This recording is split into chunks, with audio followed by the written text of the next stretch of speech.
All right, guys, fourth time's a charm. Should policy align with enforcement? And of course, we can always we all can agree that enforcement should be a part of policy.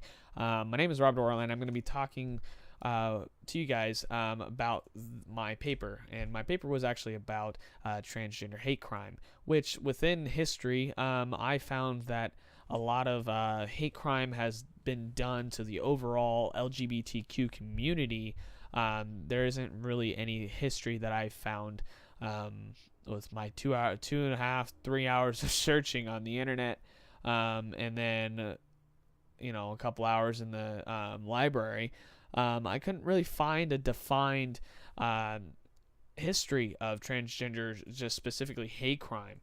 And what I'm actually pulling up is what is the timeline of the LGBTQ hate crimes that have happened over the years.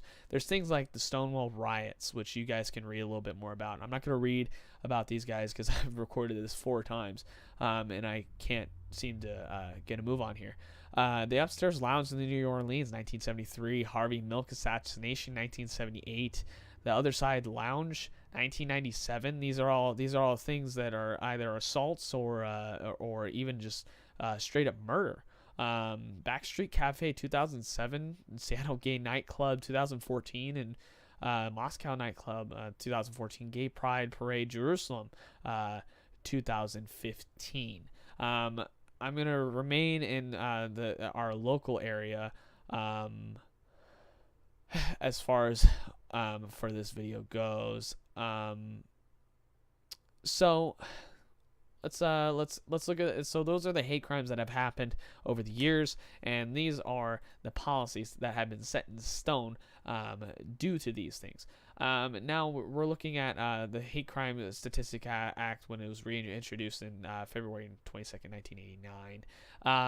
That was reintroduced, and as far as that's really what kind of started driving the motivation to get rid of these things. Now, Bill Clinton did say this line here, such hate crimes committed solely because the victims have a different skin color or a different faith or are gays or lesbians leave deep scars not only on the victims but on our larger community. They are acts of violence against America itself. And yeah, and then what he says is true, but that the really cool thing is that he's the one that really kind of was open about it at first. And really where we're at now is where President Barack Obama signed the Matthew Shepard and James Beard Jr., which you can read about these individuals. Actually, Judy Shepard is his Matthew's mom. Unfortunately, Mr. Matthew passed away, but his mom was really proactive on policy. Now there you can see that the Hate Crimes Prevention Act is into law already. So why? And then this is what's going to bring me into the next part: is why is there violence still against the transgender community, especially the transgender community? In 2016, they tracked that 22 deaths were due to fatal violence, that the deaths of these people are due to fatal violence. Why is that is 2017 and already 17 transgender people by the time it's August, because this is updated quite frequently. Why is it that we're still having these things? Well, I have the answer for you guys, but still, I want to recognize that 17 we're still at. Unfortunately, I don't believe that anybody we shouldn't even see this number for any person, especially when they are being targeted. We're obviously being targeted for being transgender.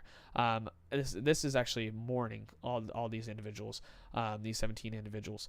It's 2017. So why? All right. So first thing is that we have to ratify our policy, right? No, it's not policy. And I'll tell you why. Policy isn't the issue because people in jurisdiction agree and support hate crime policy. So everybody supports that because they have to. They have to support it. Jurisdictions support that. People support that. The problems lie within the lower levels of jurisdictions, which is enforcement, which this I don't believe do. I'm actually going to change this right now, and I don't believe that. The reason why is Charlottesville. We'll talk about that in a minute, but I want to show you guys a little YouTube video here that's kind of ironic and plays into this.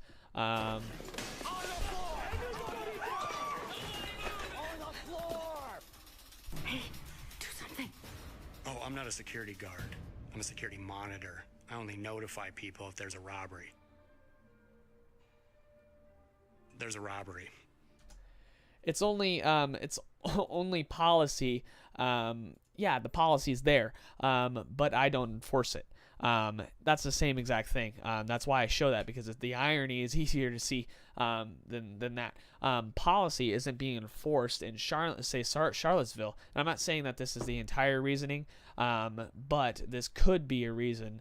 In Charlottesville, they're telling officers to stand down, which makes me think that politicians really have a higher I guess, foot in the door as far as what the officers are able to do.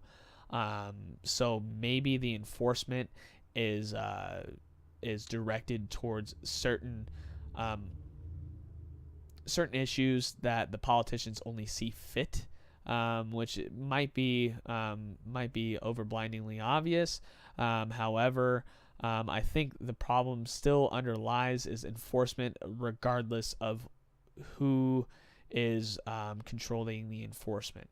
So policy is not the issue here, as far as the transgender killings go and murders go, and it's how the policy is being enforced. And we can generally say that there are some jurisdictions and some people that are lacking this.